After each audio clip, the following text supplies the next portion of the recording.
Welcome to the Cougars and Ferris High School Sports Show. Jeff DiVeronica and Steve Bradley here, episode 2 of the 2022-23 school year, our 20th year of a program covering Section 5 sports, and darn happy to be doing it, Steve. Yeah, it's awesome. I mean, we're off and running. Week 2 of the football soccer season is in the books, and some great storylines are already developing. Hey, you know what? I want to give a quick shout out. A really cool event I heard about happening out, I believe, in Genesee County.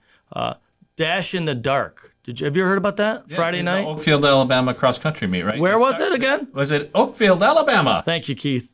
Yeah, that's pretty cool. It's a lot of fun, a fun way to start the season. And a lot of fun's been happening, too, for HFL, Honeoye Falls, Lima, football and soccer. And we're going to tell us about this next interview, Steve. So HFL's off to a 2-0 start in football with big wins over Bishop Kearney and Wayne, combined score of 92-7. And the girls soccer team is off to a 3-1 start. And our next guest, Avery Rennoldson, is a part of both of those teams. HFL is one of the districts in Section 5 that has really gotten behind dual participation for its athletes. And Avery actually made history in the first game of the year by becoming the first female in the history of HFL football to score a point when she kicked 2 extra points. So we're 2 weeks into the season, and history's already been made. I know last year we had a dual participation sport on from Pittsford, Sutherland. She was Miss Kotalik she was a diver and a volleyball player in the fall too.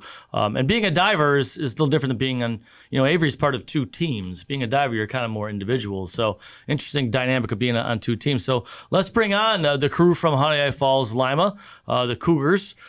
Joining us now, you can see him at the top of your screen there. That's football coach John Russ, who is so old now that he has some gray in his beard. But I covered him when he was in high school, which means I'm even older than him. Yeah, I'm even older than you are. Also joining us is the athletic director for HFL, Brian Donohue. And then you see Avery Rennoldson right there. She is a junior playing on the soccer team and the football team. Welcome to all of you. Thanks for joining us on our specialties Skype hotline. I guess let's start out with the question of, Avery, when did this ball start rolling here to be a kicker on the football team, and how? I just thought it'd be kind of fun, and I just thought football was fun. And then Mr. Russ and I were kind of joking about it last school year, because I kicked the soccer ball really far over our fence. I was like, Mr. Russ, I should be your kicker, and then it just kind of developed from there. So, John, when I talked to you in the preseason, you mentioned Avery and how she had come out for the team and just had done everything you asked and impressed you. So, aside from seeing her in the spring, what's been impressive so far about her time with the Cougars? I think her willingness to be at both football and soccer practices on the same day. There's often times where you don't expect her to show up for, our special teams units in practice and then to go kick on her own. So for her to be able to balance the time that it takes to devote yourself to 2 sports has been quite remarkable, quite honestly. So, Mr. Donohue, aside from doing all the fantastic graphic work you do with Go Gipper now, you also the athletic director who does some oversight of the sports teams. What goes into being a dual participation athlete? I know there's some parameters that are involved here. What does a young person have to do to become a dual participation athlete? Well, first of all, to answer your question, even before that, for Avery to be on the men's football team, she had to go through the mixed competition guidelines. So she had to complete that first. And then in terms of dual sport, the key thing is the collaboration between the coaches. And so when I met with Avery, I wanted to make sure that she had spoken to both Coach Russ and her soccer coach, Coach Merrill, because it really comes down to them communicating and sharing the athlete. And then Avery had to identify a priority sport, which is soccer, for her in case there were any conflicts. So, Brian, let's go back to a couple of years ago when COVID hit and the dual participation really started to become a thing. Your district has been super supportive of it. You've had several athletes that have been able to participate in dual sports throughout. Why is HFL so supportive of it, and how have you seen it benefit the athletes? Well, we've always been supportive of multiple sport athletes. So we feel like a school our size, that, we want our kids to play as many activities as possible. So it was a no-brainer for us to do the dual sport. The key is, what sport and what athlete are combining, because, it's tough if you're, if you're playing basketball and then trying to play hockey. That just doesn't work. But if you're a diver and you're combining with another sport, or if you're a soccer player and coming over to kick, those things can work. But really, we value multiple sports. We want our kids to play as many things as possible, be exposed as much as possible. And, being a smaller school, we think that's really important. Let's take a quick break, come back. I want to talk more with Avery about just the logistics of, I want to know how far she can kick it, and I want to know how tall you are, and what goes into kicking a football versus kicking a soccer ball. So let's take a quick break on our specialties Skype hotline and come back, talk more HFL football and soccer right here on the Cougars and Ferris High School Sports Show. Whether it was Dad letting you grill for the first time, or Grandpa taking you out to a ball game, or even a summer picnic before the fireworks on the 4th of July, Zweigels has created generations of memories that shape who we are and what our community has become. I'm a biomedical sciences major. My goal is to one day open up my own pediatric office. I want to create an environment almost similar to the environment that Roberts creates for me. I want them to walk into the doctor's office and feel love. When I got here, I was just like, yeah, this is home. This is where I need to be. Be prepared for an adventure, be prepared for a journey, and enjoy the journey. When it comes to workers' comp, things can change quickly. The only way to make sure your rights are protected is to have a trusted, committed attorney on your side. An attorney who has devoted their career to helping injured workers. Someone to fight for the money and medical benefits you deserve. The only person on your side is the attorney at your side. Cougars and Ferris, your workers' comp attorneys. There are plenty of professional sports teams in Rochester, but there's also a lot of great high school sports action in each town in our area. When's the last time you checked out a high school game? Section 5 sports are about more than just wins and losses. They're about teaching teamwork, dedication, and discipline. So support the kids who play for your school. Get out and watch a high school game today. For more information, including schedules, rosters, and stats, visit section5.org. That's sectionv.org. Brought to you by the Monroe County League and Section 5. Baby, sweet baby, oh baby, oh baby.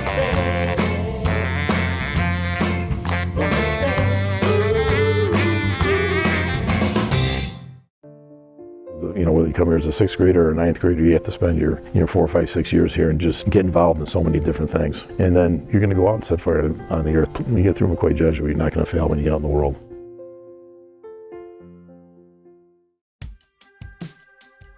So from the consultation to the installation, I think the word that comes to mind is easy.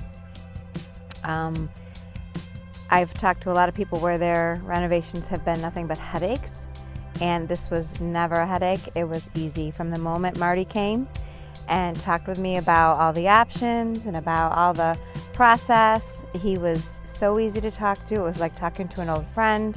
Laid everything out. There was no pressure. I just felt very at ease about the whole process. And then when Ryan came, he was in at 8 o'clock and he was out by 3:30.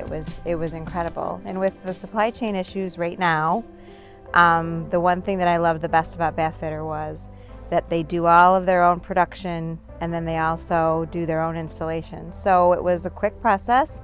We were able to get the installation date within a few weeks. And it was just easy.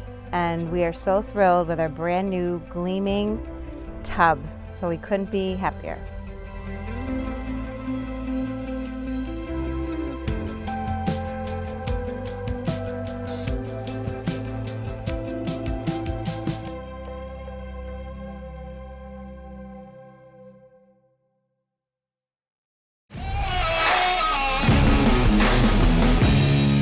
Welcome back to the Cougars and Ferris High School Sports Show. I'm Jeff DiVeronica, formerly of, for those who might not remember, the Democrat and Chronicle, along with my former boss, Steve Bradley. Now we're just straight colleagues, man. Yeah, we're free agents. We're free agents, we are. But we know we are we're employed by the Cougars and Ferris High School Sports Show. Here talking some HFL sports. Avery Rennoldson plays on the football team, yes, as a kicker, and also on the soccer team. Before we tell you more about that, I want to tell you about one of our great sponsors, Bath Fitter. There's a reason Bath Fitter Rochester is one of the top grossing operations in the country for Bath Fitter, because they use great local contractors, great local people, and they do great work. And Steve Bradley can tell you more about that as the season progresses, can't he? Absolutely. 617-0007. Check out their website. You can walk through everything that they can do for you, see all their great examples of what the work, the different kinds of tub inserts. They can redo your bathroom in one day. Steve Bradley can tell you that firsthand now. So thank you to Bath Fitter, all of our sponsors, right here on the Cougars and Ferris High School Sports Show. Back to HFL. Now, Avery, how tall are you, young lady? I'm like 5'4". 5'4". And how far so far is the longest field goal in practice you've made? Maybe around like the 30-yard line. So that's like a 40-yarder then, right? Yep, she had a 30-yarder that she tried the other night. Had the distance, but just went off the upright. But move it over 6 inches and it's good. Now, is your kicking style when you're taking a free kick or a direct kick versus a place kick, is it different with your plant foot, the way how you're swinging the leg? Tell me about that. Well, for soccer, I know I have to get like more under it, but then like when I have to go like for football, I have to like not get so quite under it. And I have to like hit it a lot harder so that actually like go someplace. And is this something you watched? I mean, who taught you about place kicking? Can you watch YouTube videos like everything else in the world today to learn more about place kicking? Was there a place kicking coach? How did you start to develop more as a place kicker? I had a trainer actually. So, Coach Russ, your team's off to a 2-0 start. Hang on a second. What a physical trainer or a kicking specialist? Like a kicking specialist. Okay, because my wife's a trainer. She doesn't know the first thing about kicking. Okay. Sorry. But Coach, you're off to a 2-0 start. And what was it like to when you saw Avery go out on the field and make history? You played at HFL, so you've been with the program for about half of its existence. And to see that moment and to share in that with Avery, her family, and the community. Yeah, it was fantastic. I'll even back it up to kind of her first practice with us, and you never really know what to expect when a soccer player comes over to kick a football, because it is quite different and can be quite challenging to start. But I let her go down and kick by herself, and she did fantastic. And a bunch of the kids were turning around and watching her kick, and she was making a bunch of them. And then I thought, well, let's put an offensive line in front of her and see if it makes her a little nervous. And I think she went 10 for 12. And then the following day we put defense trying to block it. And she, I think maybe went 7 for 10, 8 for 10, was fantastic. And then, when we got her in the game, I thought the nerves would really hit her then. And she banged I think the first 2 through, and maybe even missed the last one, the third one. But really impressed with her, because it's got to be a little nerve-wracking, to be on the football team and kind of the I guess the new kid on the block. But the kids have been great with her. Coach Merrill's been very flexible with allowing her to do both. So we couldn't be more proud of her and happy that she's on the team. It's pretty cool, Avery, that you're doing this. What's been the reaction like around school? Have you been getting some high fives through the hallways, or what's it been like? Like, a lot of people just like really don't believe me at first. It's like, there's no way you're on the team. I was like, I am. You can ask anyone else on the team. And it's just, then they like finally believe me, and they're just like, wow, that's actually really cool. Yeah, tell them to show up next game, Avery, right? I have a daughter who's a senior in high school, so this is going to be the classic parent question, though. How's the time management going and juggling all this? How have you been able to handle it? I know it's only been the first week of classes at school, but how's it been managing everything? It's like, I thought it would be a lot harder than it actually is. Like, I would just go to soccer practice, and then if the team's still out, I'll just go over and like join this, like do whatever they're doing. So let me ask Mr. Donohue this, because he's the administrator in the room. But I'm kidding aside, from what I've heard in the 25, 30 years I've covered Section 5 sports, it's kids who are athletes have to manage that time better, don't they, Brian? Have you found that many of your athletes are darn good students at HFL? Yeah, I think if you looked at the data, and it's probably true for the last 3 decades, if you look at the data, most students, especially in season, have a higher GPA than out of season. And to Avery's credit, I mean, not just managing the time, but you think about her position.